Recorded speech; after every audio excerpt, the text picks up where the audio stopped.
बिस्मिल्लाहिर्रहमानिर्रहीम। अस्सलाम वालेकुम नाजरीन।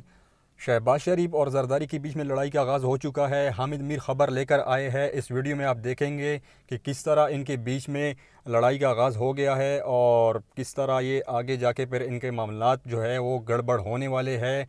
आइए इस वीडियो को देखते हैं, फिर इस पर बात करते हैं। शहबाज शरीफ साहब की जो मखलूत हुकूमत है, इसको कायम हुए अभी चंद ही दिन हुए हैं। अभी चंद ही दिन पहले शहबाज शरीफ साहब जो हैं वो वज़ीर आज़म बने और आसिफ अली ज़रदारी साहब फिर सदर पाकिस्तान बने। और आम ख्याल ये था कि आसिफ ज़रदारी साहब अगर सदर बन गए हैं तो उनकी सदारत शहबाज शरीफ साहब की हुकूमत की बका की ज़मानत है।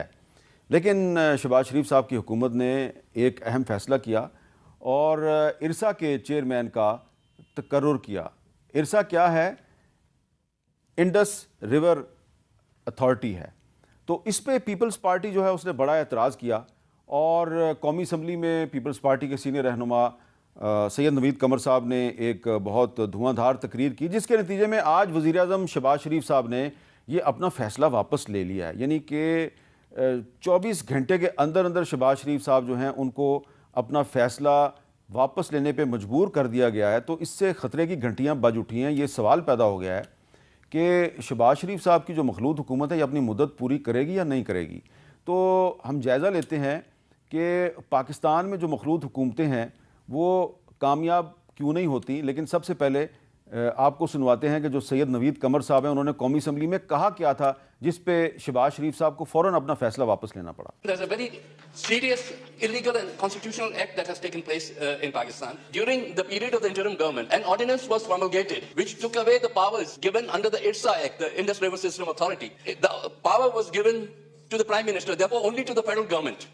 Not only was it an illegal promulgation of the ordinance, but almost the first act of the present government was to go ahead hurriedly and appoint the chairperson without that law having even come to the assembly floor, without that law having been passed. I would urge the government to immediately withdraw that order.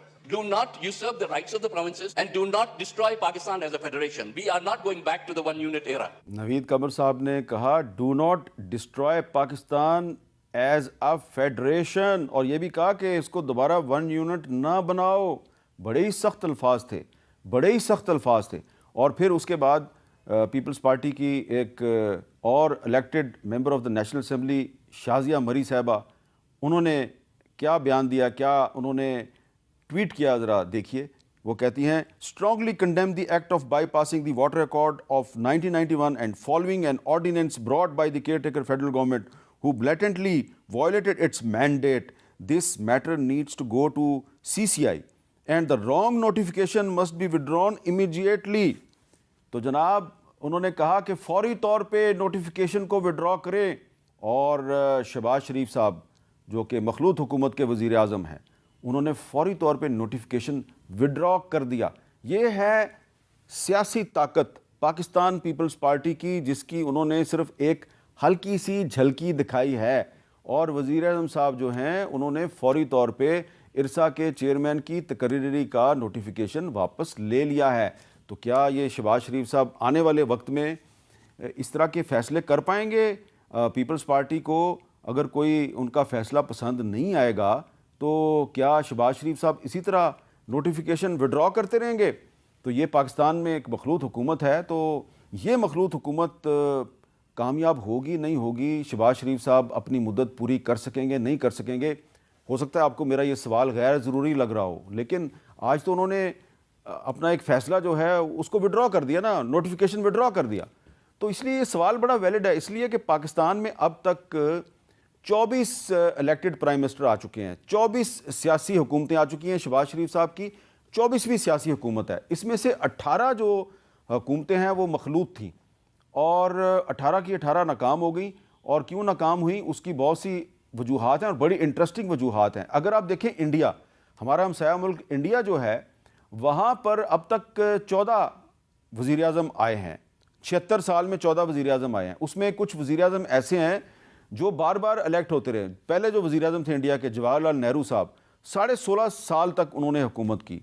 Indira Gandhi जो हैं वो बार बार वज़ीर आज़म बनती रहीं, उन्होंने 11 साल से ज़्यादा मुद्दत तक हुकूमत की। मनमोहन सिंह साहब 2 दफ़ा प्राइम मिनिस्टर बने, 10 साल हुकूमत की। और अब नरेंद्र मोदी जो हैं उनका दूसरा टेन्योर पूरा हो रहा है, वो भी 10 साल पूरे कर रहे हैं। तो इंडिया में आज तक कभी मार्शल लॉ नहीं लगा। पाकिस्तान में न सिर्फ ये कि 24 प्राइम मिनिस्टर्स आए, उनके साथ 8 केयर टेकर प्राइम मिनिस्टर भी आए और उसके साथ 4 जो है मिलिट्री डिक्टेटर भी आए।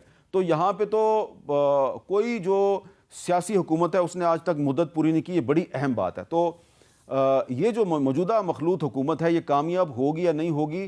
तो अब 2018 का जो इलेक्शन है इसमें इमरान खान साहब जो हैं वो पाकिस्तान के वज़ीर आज़म बने और इनके वज़ीर आज़म बनने से पहले सबको ही पता था कि इमरान खान साहब ही वज़ीर आज़म बनेंगे, क्योंकि जो उस वक्त की जो ताकतवर लोग थे और आर्मी चीफ थे जनरल कमर जावेद बाजवा साहब, वो खुल्लम खुला इमरान खान साहब को सपोर्ट कर रहे थे। उस वक्त नवाज शरीफ साहब की जो पार्टी है वो अंडर फायर थी, वो उस वक्त मजलूम थे, इमरान खान जालिम थे और 2018 में इमरान खान साहब की हुकूमत बन गई। ये जो हुकूमत थी ये भी एक मखलूत हुकूमत थी और इसमें भी MQM शामिल थी, मुस्लिम लीग काफ शामिल थी, शेख रशीद की अवामी मुस्लिम लीग शामिल थी, GDA शामिल थी, बाप पार्टी इसमें शामिल थी और इस हुकूमत को न सिर्फ फ़ौज की बल्कि अदलिया की तरफ से भी काफ़ी ताउन हासिल था और ये कहा जाता था कि सब एक पेज पे हैं, सब इदारे एक पेज पे हैं और ये भी कहा जाता था कि पहली दफ़ा पाकिस्तान की तारीख़ में एक सियासी हुकूमत के पीछे न सिर्फ इस्टेब्लिशमेंट खड़ी है बल्कि उसको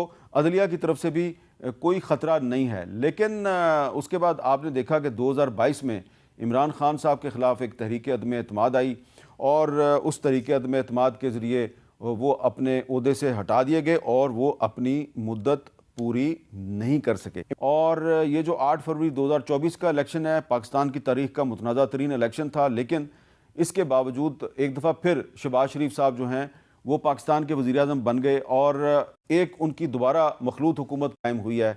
इस मखलूत हुकूमत में पीपल्स पार्टी जो है वो काबीना में शामिल नहीं है, कुछ आइनी ओहदे उसके पास हैं, ख़ास तौर पे सदर का ओहदा पीपल्स पार्टी के पास है, लेकिन ये एक मखलूत हुकूमत है और अब ये सवाल पैदा हो रहा है कि ये जो मखलूत हुकूमत है ये कामयाब होगी या नहीं होगी। पीपल्स पार्टी ने जो इरसा के चेयरमैन की तकर्री पे इख्तलाफ किया, एतराज़ किया, उसका एतराज़ तो दूर हो चुका है, लेकिन अभी तक ये सवाल बाकी है कि ये हुकूमत कामयाब होगी या नहीं होगी, क्योंकि एक आम तासुर ये है कि इस हुकूमत का जो वज़ीर ख़ज़ाना है वो एक टेक्नोक्रेट है और वो टेक्नोक्रेट जो है उसका ताल्लुक किसी पॉलिटिकल पार्टी के साथ नहीं है। इस हुकूमत का जो वज़ीर दाखिला है वो एक सहाफ़ी रह चुके हैं, एक TV चैनल के मालिक रह चुके हैं, उनका भी किसी पॉलिटिकल पार्टी के साथ ताल्लुक नहीं है। और पाकिस्तान को इस वक्त जो सबसे बड़ा चैलेंज दरपेश है वो चैलेंज है पाकिस्तान को मुईशत को संभालने का चैलेंज दरपेश है।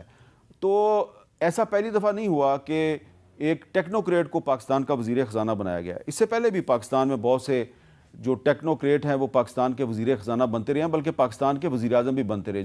जी तो नाज़रीन, आपने सुना शहबाज शरीफ और जरदारी के बीच में लड़ाई का समझ लो कि आगाज़ हो चुका है।